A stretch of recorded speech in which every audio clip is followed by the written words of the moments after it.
Ini adalah kisah dari abad pertengahan. Para pahlawan melawan naga dan penyair melantunkan sajak petualangan. Tapi kita tidak akan membahas soal pahlawan. Kita akan bahas soal seorang badut istana yang bernama Kylie. Suatu hari, Kylie menyadari kalau raja dan ratu sedang sakit seperti dikutuk oleh seorang penyihir. Sang ratu demam dan sang raja merasa kelelahan. Ya, itu bukanlah hal yang bagus. Sudah jelas pemimpin kerajaan sakit dan mereka butuh bantuan. Tapi mereka tidak punya ahli waris. Jadi, untuk sekarang, badut istana ini jadi penerus tahta. Itulah cerita bagaimana Kylie menjadi Tuan Putri. Dia merasa sangat kebingungan dan dia hanya tahu satu hal. Jadi, jangan lupa sukai video ini dan berlangganan. Berat sekali mengatur sebuah negara. Mungkin kelihatannya menjadi seorang putri akan membuatmu bahagia. Tapi ada tanggung jawab besar saat mengenakan mahkota ini. Para warga mempunyai banyak masalah. Contohnya rakyat ini, yang hasil panennya diserang oleh burung-burung. Kylie punya sebuah rencana. Dia menenangkan rakyat itu dengan mengatakan untuk menarik napas, lalu menghembuskannya. Jika kau sudah merasa tenang, kau bisa berpikir ke depan dan menemukan solusinya. Untuk menyelamatkan tanamanmu, kau harus menakuti burung-burung dengan orang-orangan sawah. Memikirkan politik tidak akan membuatmu kenyang. Kylie harus segera makan. Dan sekarang, dia mampu untuk memakan roti. Tapi memakannya tanpa dipotong itu tidak sopan. Legenda mengatakan ada pedang ajaib yang hanya bisa ditarik keluar oleh pewaris tahta yang sebenarnya. Pedang itu sudah berabad-abad menunggu pemiliknya. Sudah banyak orang yang mencoba menarik pedangnya, tapi mereka gagal. Siapa yang tahu kalau bukan kesatria, melainkan badut istana yang menariknya. Para rakyat bahagia bertemu dengan orang yang terpilih. Dan Kylie sangat bahagia karena akhirnya dia bisa makan potongan roti lezat. Tapi pedang itu tidak bebas lama. Kylie tidak tahu soal legenda itu dan dia mengembalikan pedangnya. Memangnya kenapa kalau hanya memerintah tahta sementara? Dia layak dicatat di dalam sejarah. Kylie memanggil penulis untuk menulis legenda tentang dirinya. Dia mendeskripsikan perjalanan berat Kylie selama kekuasaan yang berbahaya melalui eselon sosial komunitas badut istana. Dimulai dari masa kecilnya. Tapi penulis itu sangat kebingungan. Selagi Kylie sedang bersiap-siap, ceritanya itu menjadi kacau. Penulis mengira kalau Tuan Putri lebih mirip ogre ataupun troll. Tapi bagian paling menyedihkan adalah dia sendirian. Dia ingin disayangi, bukannya sendirian. Jika ada ogre yang bisa memberikan itu, dia lebih baik dari pangeran manapun. Roti yang lezat, itu cinta dalam kehidupan Kylie. Saat menjadi badut istana, dia hanya dapat remahan. Tapi sekarang, dia bisa makan roti sebanyak yang dia mau. Bahkan dia bisa tambahkan salami. Tapi pertama, dia harus mengirisnya dulu. Kylie memikirkan nama makanan, irisan salami, dan roti. Orang-orang suatu hari akan menyebut makanan ini roti lapis. Untuk membuatnya, iris bahannya. Kylie tahu benda itu harus digunakan untuk apa. Pedang kuno di dalam batu itu tidak tahu kalau pencapaian terbesarnya adalah mengiris roti dan juga salami. Tapi pedang itu percaya pada Kylie dan hanya berhasil digunakannya. Menjadi putri memang harus bekerja keras. Kylie mulai menyadari kenapa raja memerlukan ratunya. Ada banyak hal yang harus dikerjakan secara bersamaan. Jadi, dia berpikir kalau dia juga memerlukan pangerannya. Dia bisa mengerjakan dokumennya. Tapi tidak bisa bekerja dengan baik jika dia telanjang.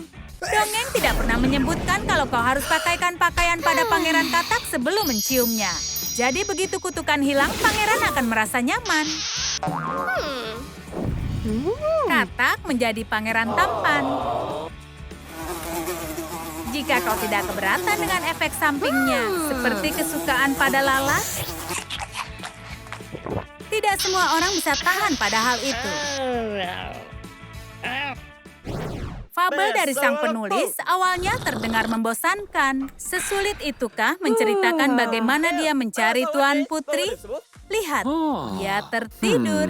Dan semua tahu, jangan membangunkan putri yang sedang tidur, atau kau akan terkena masalah besar. Sepertinya penulis ini mulai bekerja di saat yang sama dengan Kylie menjadi putri. Minuman mengotori tuniknya, jadi dia ke kamar mandi, di mana dia menemukan sesuatu yang menarik. Ini rambut sang putri, dan ini tidak berujung. Dia baru menyadari kalau rambut Kylie sudah mengingatkannya pada seorang putri yang pernah ditemuinya. Dia juga punya rambut yang sangat panjang, dan namanya adalah Rapunzel.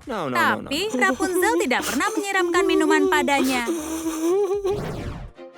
Kenapa harus ada meja besar di kerajaan jika mereka selalu makan sendirian? Kylie tidak pernah makan malam bersama para tamu, jadi dia harus menghibur dirinya. Jika kau punya imajinasi yang bagus, maka kau bisa menghidupkan apa saja. Seperti Tuan Teko, dia selalu terlihat sangat elegan. Dan juga dengan Tuan Lilin. Dia sangat menawan dan bersemangat. Juga dia penari yang andal. Penulis juga melihat hal yang sama seperti itu. Seorang putri konyol yang selalu mengobrol dengan peralatan makan dan juga furnitur. Kylie menyukai persamaan seperti itu. Jadi dia memberikan hadiah makan malam pada penulis. Tapi hati-hati, mejanya hampir penuh gara-gara Tuan Teko dan juga teman-temannya.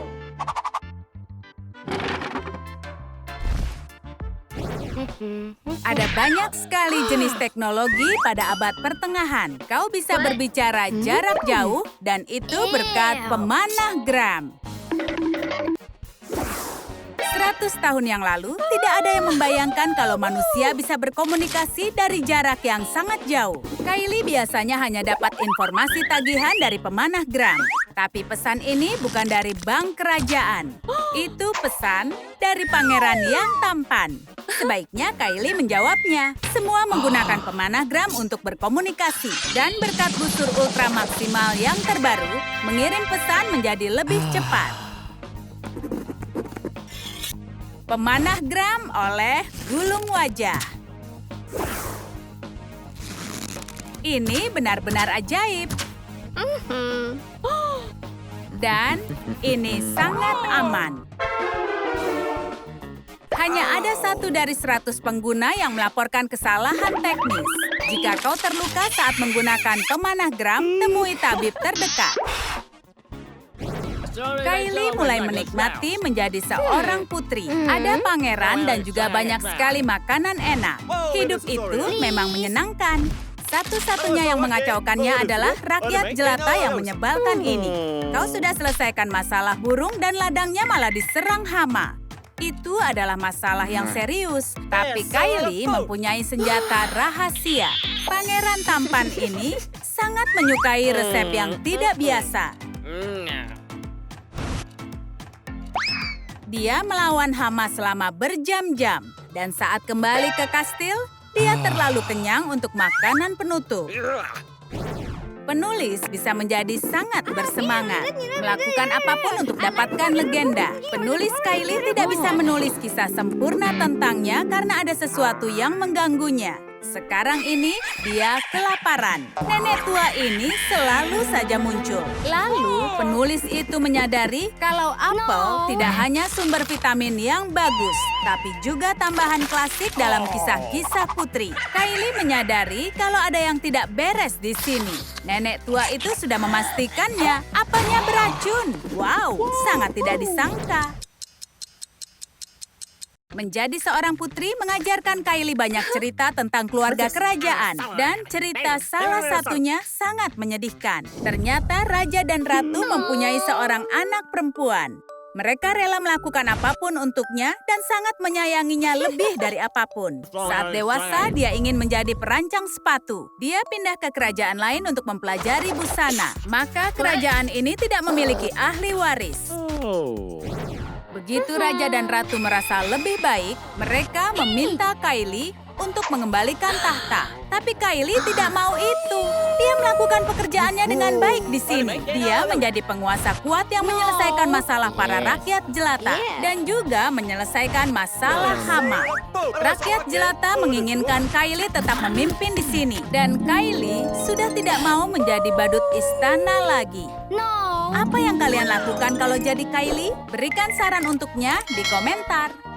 Kalian suka cerita kami? Manakah bagian yang kalian sukai? Beritahu di komentar. Jangan lupa untuk menyukai video ini dan berlangganan.